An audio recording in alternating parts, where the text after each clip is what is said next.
এক মাসের মধ্যে পর্ন ভিডিও ডিলিটের নির্দেশ বারাসত আদালতের। সিরিয়ালের নামে নিউ টাউনে পর্ন ফিল্ম শুটিং। কয়েকদিন আগে এই খবর আমরা দেখিয়েছিলাম নিউজ 18 বাংলায়। মহিলাদের মাদক খাইয়ে porn film shooting, video viral করার হুমকিতে ব্ল্যাকমেল, 4 মহিলার অভিযোগে গ্রেফতার অভিযুক্তরা।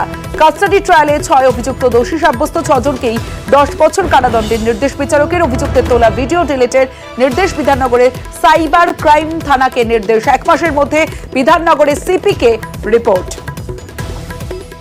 কোর্ট আজকে সমস্ত দিক শুনে ওদেরকে 370-তে 10 বছর পানিশমেন্ট দিল।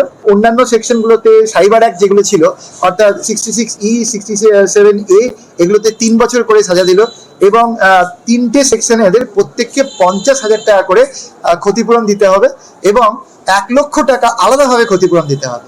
এইগুলো সব আর এই পানিশমেন্টগুলো সব কনকারেন্টলি চলবে। ধর্ষণে 10 বছরের জেল সাজা ঘোষণা বাঁকুড়া জেলা আদালতের। 2.5 বছরে মামলার নিষ্পত্তি, দোষী 10 বছর সশ্রম কারাদণ্ড।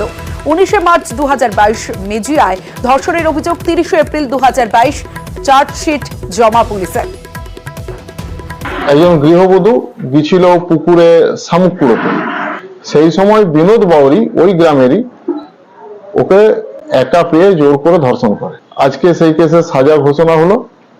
সেই কেসে আজকে বিনোদ বাউরিকে 10 বছর সশ্রম কারাদণ্ড, তার সঙ্গে 50,000 টাকা জরিমানা, অনাদায়ে 6 মাসের জেল। স্কুলে শ্লীলতাহানির অভিযোগে গ্রেফতার শিক্ষক। বসিরহাটের প্রাইমারি স্কুলে ছাত্রীদের শ্লীলতাহানি, দিনের পর দিন কুকীর্তির অভিযোগ। প্রধান শিক্ষকের কাছে নালিশ একাধিক ছাত্রীর অভিভাবকের। বসিরহাট থানায় অভিযোগ দায়ের প্রধান শিক্ষকের। শ্লীলতাহানির অভিযোগে গ্রেফতার করা হয়েছে প্রধান শিক্ষককে। প্রাইমারি স্কুলের শিক্ষক কিছু বাচ্চাদের যৌন নির্যাতন করেছেন। এই খবর পাওয়ার পর আমরা একটা টিম পাঠাই ওই স্কুলে। ওই টিমটা গিয়ে ওই স্কুলে বেশ কিছু বাচ্চাদের সঙ্গে কথা বলে, ওদের কাছে জানতে চায় যে ব্যাপারটা কি আছে। যেই অভিযোগগুলা সামনে উঠে আসে, ওই অভিযোগের ভিত্তিতে তারপর আমরা হেডমাস্টারের সঙ্গে কথা বলি এবং হেডমাস্টার মশাইয়ের কমপ্লেন্টের ভিত্তিতে আমরা একটা কেস করি। ওই কেসের বেসিসে আমরা ওই টিচারকে অ্যারেস্ট করেছি।